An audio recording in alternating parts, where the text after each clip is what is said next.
kita membebaskan klinik waktu itu di Kota Ramallah seharga 3,5 miliar. Kita kasih tipsnya nih buat teman-teman. Kita nggak tahu kebaikan mana yang akan mengantarkan kita ke surga. 300 warga Gaza yang syahid ya pasca gencatan senjata kemarin. Iya. Podcast Depok nih.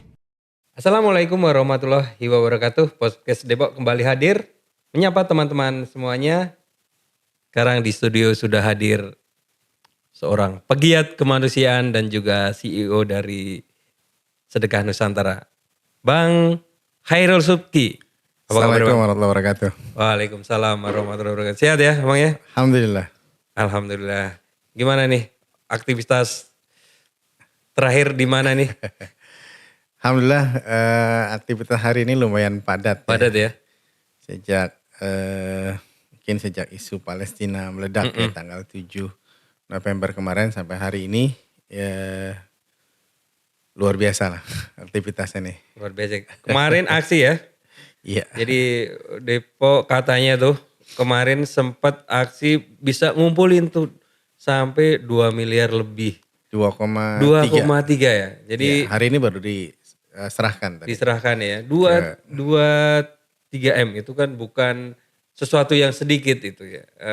Kalau menurut Om Jinggot nih katanya tuh lebih dikenal dengan Om Jinggot nih. Kalau di lapangan biasa dipanggil Om Jenggot. Dipanggil dengan Om Jinggot. Nah itu gimana Bang? Sebenarnya kalau orang Depok itu cukup dermawan ya? Iya, kalau bagaimana? berbicara tentang potensi kedermawanan warga Depok gitu kan. Di dalam dunia filantropi, Depok itu menjadi salah satu kota terseksi. Gitu ya, menjadi rebutan nih lembaga-lembaga zakat, lembaga-lembaga filantropi nasional gitu kan untuk mendulang donasi gitu ya. Kira-kira seperti itu. Mereka rata-rata tertarik di bidang apa biasanya? Warga Depok tuh dermawan di semua hal ya. Di semua hal ya, luar biasa ya. Luar biasa gitu kan. Ya. Jadi tadi saya bilang di awal gitu ya. Jadi kota Depok tuh menjadi salah satu kota yang menjadi rebutan lembaga-lembaga filantropi gitu ya untuk mendulang donasi di setiap program-program mereka gitu ya. Potensi sangat luar biasa gitu ya.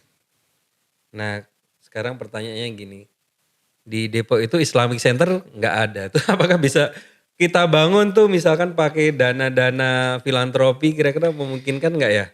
Iya sebenarnya kalau Islamic Center Depok ya, sebenarnya harus ya menjadi tanggung jawab pemerintah ya harusnya pemerintah kota gitu karena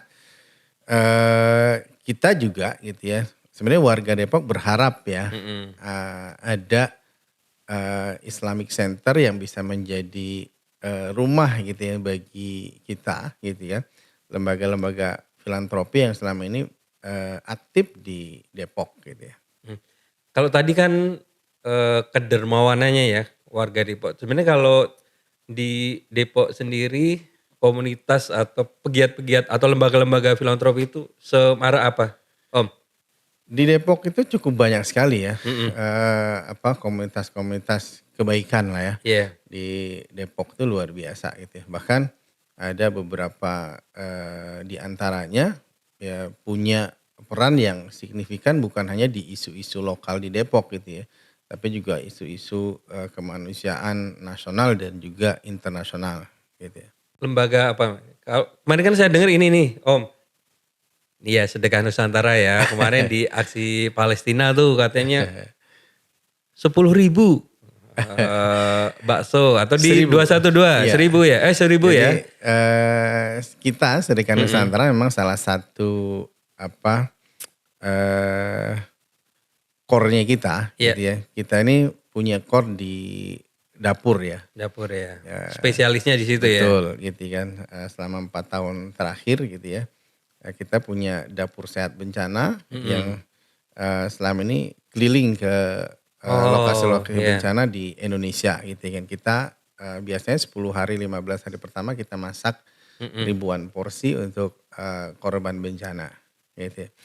Nah kemarin di aksi peduli Depok Peduli Palestina Ya. ya kita masak 1.000 porsi bakso. 1.000 ya, luar biasa ya. Kemarin di aksi 212 itu 2.000 porsi 2.000. bakso, 1.000 porsi nasi goreng. Ya, waduh. Heeh. Itu kita masak on the spot. Ya, on the spot itu ya.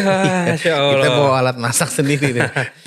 Timnya udah siap ya. Iya, Nah, alhamdulillah. itu kan artinya sumbangan dan donasi dari warga Depok juga ya kan. Iya. Nah, kalau melihat semacam itu kira-kira kalau tadi mungkin dengan berapa tuh? 1.000, 2.000 Ya, kalau sebentar aja kan selesai Kalau 1.000 untuk porsi penggalangan. berarti kan kalau kita ambil satu porsinya 10.000, Iya. berarti kan 10 juta 10 juta ya. sekali masak gitu ya. Mm-mm. Gitu. Ya, kemarin di 212 2.000 porsi, Iya. 20 juta buat bakso saja. Iya. Belum nasi goreng yang 1.000 porsi gitu kan. Ya berarti sekitar 30 juta saja 30 juta untuk ya. bakso dan nasi goreng kemarin, belum yang lain-lainnya gitu ya. Kalau sekarang nih ekosistem nih dari teman-teman pegiat kemanusiaan dan lembaga-lembaga filantropi di Depok itu apakah sudah dirangkul oleh pemerintah misalkan atau seperti apa tuh gambarannya, Om? Nah ini yang menjadi masih menjadi sebuah harapan gitu ya. Dengan banyaknya komunitas dan lembaga filantropi di Depok ya sampai hari ini memang belum ada rangkulan yang erat nih gitu ya. Dari pemerintah kota gitu kan. Kota ya. Ya apalagi nih sekarang udah masuk Desember ya musim Iya. hujan ya. Biasanya di Indonesia siklus bencana kita itu Wah, bencana ada siklusnya ya oh ternyata iya, ya. siklus bencana di Indonesia itu akhir tahun. Akhir tahun ya? Ya hari ini ya kita bicara Depok saja gitu Iya, ya. heeh. Beberapa titik di Depok ya seminggu ini hujan sudah banjir ya.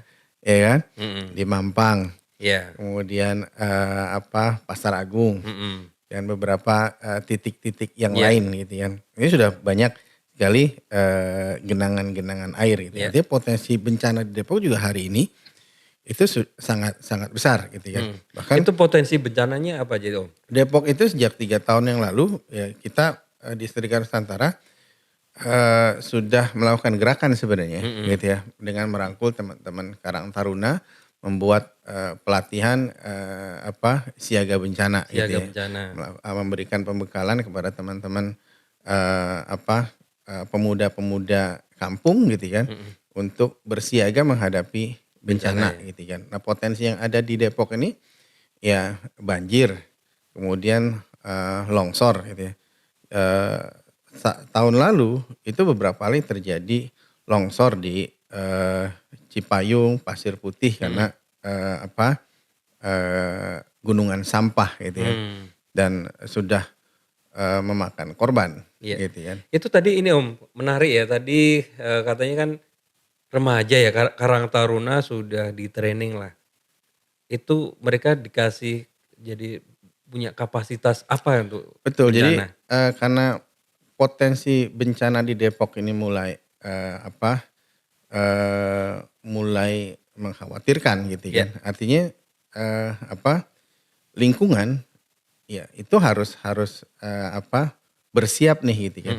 Ya jangan hanya mengandalkan teman-teman relawan atau pemerintah gitu kan, BPBD dan lain-lain gitu. Walaupun relawan selalu siap ya. Betul gitu ya. Tapi kuncinya ya peran lingkungan itu yang Iya. terpenting gitu ya. Tingkat Kayak- RT RW anak-anak Betul. mudanya ya. Jadi ketika terjadi bencana misalnya banjir di lingkungan kita gitu ya. Kita tahu nih Ya. apa yang harus kita lakukan gitu kan. Ketika terjadi longsor atau puting beliung kemarin di Bojongsari gitu yang ya membuat 2 atau 3 rumah itu roboh gitu kan.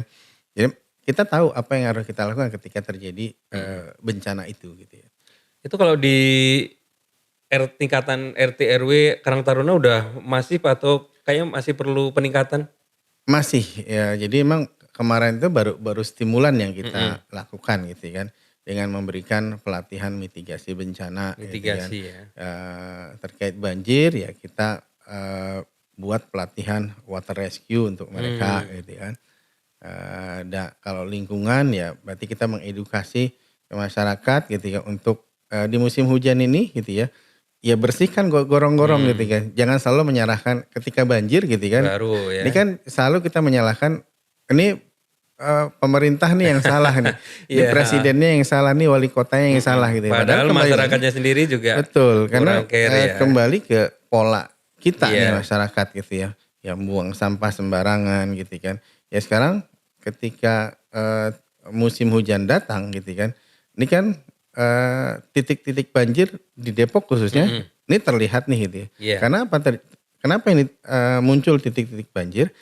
Karena saluran air, saluran drainase kita nih nggak ada yang beres nih Nggak gitu ada kan. yang beres Karena ya. nggak pernah ada perawatan berkala dari pemerintah gitu kan, maupun dari kesadaran masyarakat nih Iya. gitu kan. Nah, sekarang kalau kita melihat tadi kembali ya ke potensi kedermawanan warga Depok yang sangat luar biasa sekali. Nah, kira-kira ada semacam program atau apa tuh Mas? Jadi kira-kira yang program yang cukup, yuk kita kerjakan bareng-bareng yuk, ini bagus banget. Tidak harus menunggu pusat atau Pemkot misalkan.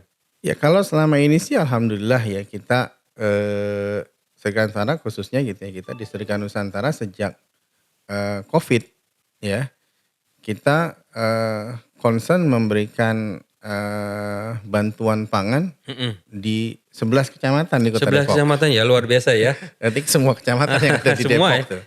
Bahkan dari situ kita melahirkan program, kita punya program SPG, Apa itu? sarapan pagi gratis Sarapan setiap pagi hari. gratis tiap hari. Itu berjalan 2 tahun, 2 tahun ya, setiap hari. setiap hari ya. Awalnya 8 bulan pertama itu 7 hari seminggu.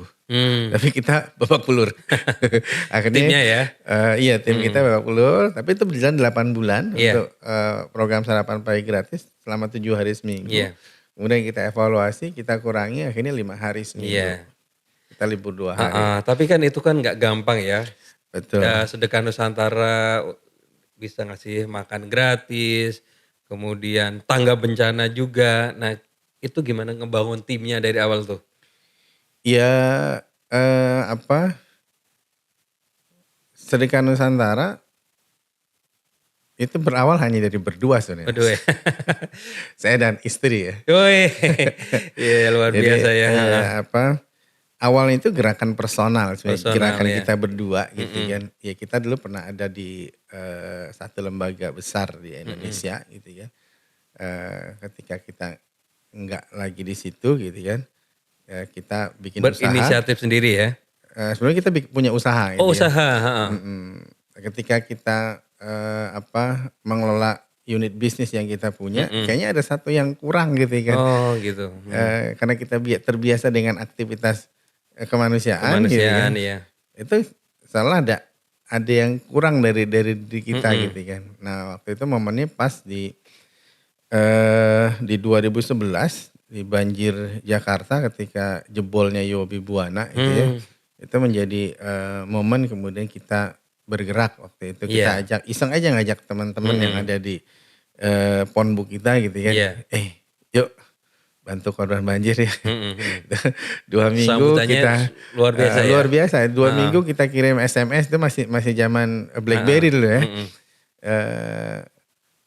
Itu terkumpul sekitar 80 juta. 80 juta ya. 2 Dalam minggu. waktu 2 minggu. 2 minggu. Itu dari iseng aja. Masih Iseng aja 80 juta ya. Udah, waduh, ternyata ya sebenarnya banyak orang di Indonesia gitu kan, itu menunggu untuk diajak gitu ya. Jadi banyak orang-orang di luar sana yang punya kemampuan harta gitu ya. Iya. Mereka bingung nih ketika ada bencana gitu, ketika Mau ada nyumbang di mana, mau berdonasi nyumbang di kemana mana gitu, gitu mau ya. ngasih kemana gitu kan. Karena informasi mereka waktu itu tuh masih sangat terbatas gitu Iya. kan. Mau kemana gitu kan. Ya ketika kita ajak gitu kan, dari tadi gitu ya, dari keisengan kita gitu kan. Ya, kita ajak teman-teman gitu kan. Ternyata antusiasnya luar biasa. Iya. Ya 2 minggu terkumpul 80 juta itu satu hal yang Iya. luar biasa hanya bermodalkan kuota kita ajak Dan teman-teman. sekarang timnya udah berapa banyak tuh? Tim kita hari ini cuma berenam Mas. Berenam ya. Berenam aja sudah bisa melalang buana ya. Dan denger-denger nih, Heeh. sebentar lagi mau ke Gaza nih katanya nih. Iya doakan mudah-mudahan Heeh. prosesnya lancar. Mm-mm. Kita sedang pengajuan visa. Tadi pagi sih informasinya dalam 1-2 hari ini visa dipastikan keluar. Keluar ya. Dan Itu kalau bisa, rencana mau bantuan kemanusiaan ke titik mana itu? iya karena pintu masuknya Gaza itu hanya dari Mesir. Iya, jadi Rafah Iya. itu ada di Mesir ya. Iya. Perbatasannya ada di Mesir, jadi pintu masuknya hanya lewat Mesir ya. Jadi kita tujuan kita ya kalau kita bisa masuk Gaza, ya kita akan masuk ke Iya. Gaza. Gitu. Kalaupun pahitnya gitu kan. Tadi saya baru saja sebelum ke sini, saya baru lihat reportnya teman-teman IHA, Indonesia Humanitarian Alliance. Itu perkumpulan aliansi lembaga-lembaga kemanusiaan yang concern di program internasional. Jadi Itu di Indonesia- anggotanya? Itu anggotanya adalah lembaga-lembaga filantropi ya, yang tergabung di dalam forum zakat ya. Forum Zakat ya. Itu tim mereka sudah 2 minggu di sana. Itu informasinya mereka sudah memberangkatkan 11 truk bantuan, 11 kontainer ya, bantuan kemanusiaan. Tetapi Sudah jalan nih? Sudah jalan 5 alhamdulillah sudah masuk 5 truk. Tadi hari ini 6 kontainer menyusul, dikawal oleh teman-teman relawan yang ada di sana. Tetapi informasinya mereka hanya bisa mengawal sampai Arif, tidak bisa masuk ke perbatasan Rafah. Gitu. Nggak dapat izin ya? Betul. Belum.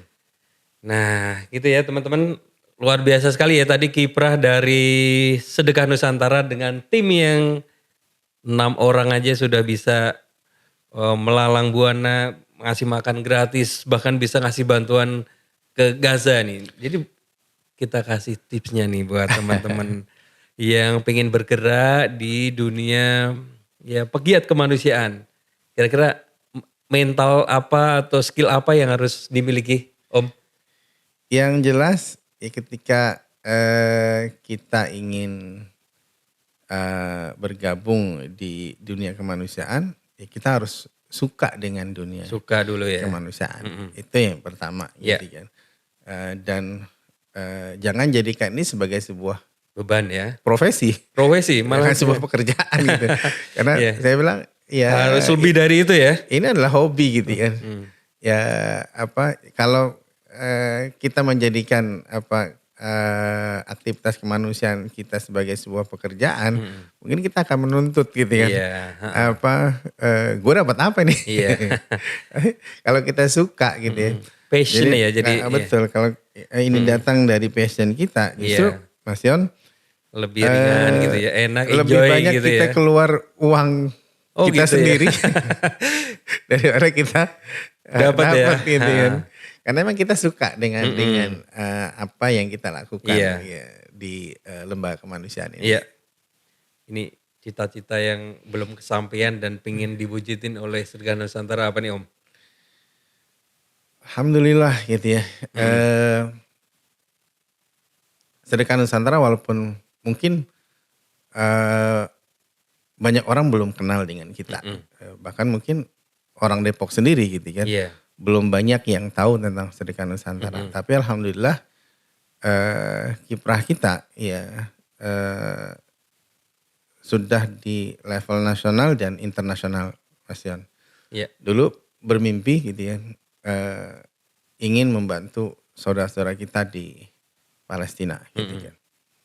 Ya impian puncaknya waktu itu gitu kan. Dan kesampaian ya. Alhamdulillah sejak 2018 ya Sedekah Nusantara sampai hari ini Iya. kita punya program di Palestina, khususnya di tepi barat gitu ya. Tepi barat ya. Jadi sejak 2018 alhamdulillah saya diajak sama Teh Peggy Melati Sukma, artis 90-an Peggy ya. Melati Sukma ya. Ya beliau dengan nama hijrahnya sekarang Khadijah ya. Khadijah ya. Ya beliau punya lembaga kemanusiaan Khadijati Foundation.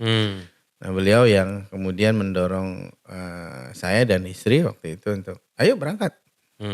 Tahun berapa itu? 2018. 2018. Kita membebaskan klinik waktu itu di Kota Ramallah seharga 3,5 miliar.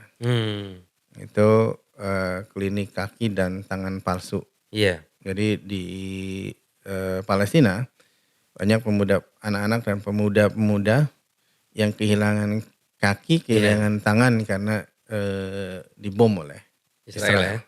Iya. Terus kondisinya sekarang menurut teman-teman gimana nih kondisi Gaza saat ini? Kondisi Gaza hari ini ya Israel sejak selesai gencatan senjata kemarin ya hari Jumat ya mereka langsung melakukan serangan ya dan tercatat sudah lebih dari 300 warga Gaza yang syahid ya pasca gencatan senjata kemarin. Iya.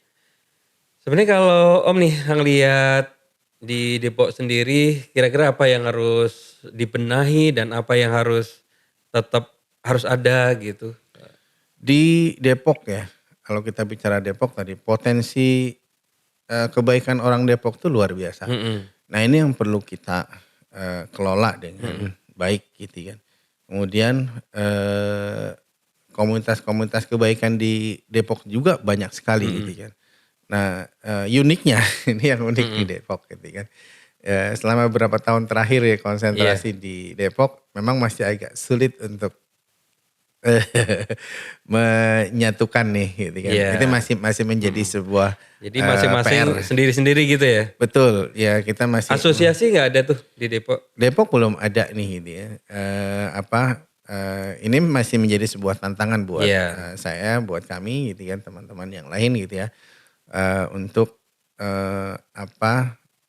menyatukan itu visi lah untuk mengolah kebaikan di kota Depok gitu ya. Iya. Kalau selama ini komunikasinya bagaimana? Tapi komunikasi berjalan ya? Alhamdulillah kalau untuk komunikasi cukup bagus lah ya. Artinya kita juga sudah mulai sering berkolaborasi di Depok gitu ya. Tapi memang masih perlu banyak pendekatan lah ya. Iya. Gitu ya. Banyak jadi komunikasi. Masih perlu lebih intens lagi ya. Betul. Karena memang masing-masing mungkin karena masing-masing kita punya core yang berbeda-beda ya, gitu kan. Jadi jarang kita masih belum intens gitu ya untuk berkumpul gitu kan dengan teman-teman komunitas di Depok secara intens gitu ya. Wah udah banyak banget nih yang udah kita obrolin di kesempatan kali ini. Nah terima kasih sekali buat Om Jenggot ya udah datang di podcast Depok yang udah meramaikan acara kita. Dan kita doakan semoga tetap lancar program-programnya di Sedekah Nusantara. Nah Amin. mungkin yang terakhir buat teman-teman warga Depok nih yang ingin berkiat menjadi pegiat kemanusiaan, mungkin ada pesan-pesan yang perlu disampaikan Om. Ya, buat warga Depok ya, terus bersemangat gitu ya. Jangan lelah untuk berbagi karena kita nggak tahu ya, kebaikan mana yang akan mengantarkan kita ke surga gitu ya. Karena ya berbuat baik itu nggak ada batasan waktunya gitu ya. Ya setiap saat ya kita harus melakukan banyak kebaikan gitu ya. Dan tadi ya potensi kebaikan warga Depok itu luar biasa dan terima kasih pada warga Depok yang selama ini selalu mensupport program-program kami di Sedekah Nusantara sehingga kami bisa terus eksis sampai hari ini. Kantor kita di Jalan Raya Sawangan, di Geraha Sedekah Nusantara, di dekat pintu tol, tepatnya di seberang toko buku Sederhana 2, Rangkapan Jaya Baru. Ya, kalau teman-teman warga Depok yang mau mampir, silakan mampir. Yang mau menitipkan sedekahnya, ya donasi terbaiknya untuk program-program kemanusiaan bisa mampir ke Geraha Sedekah Nusantara. Terima kasih Mas Yan dan teman-teman semua. Baik, itu teman-teman ya obrolan kita di hari ini. Sampai ketemu di podcast berikutnya. Suara Depok, podcast Podcast Depok. Depok.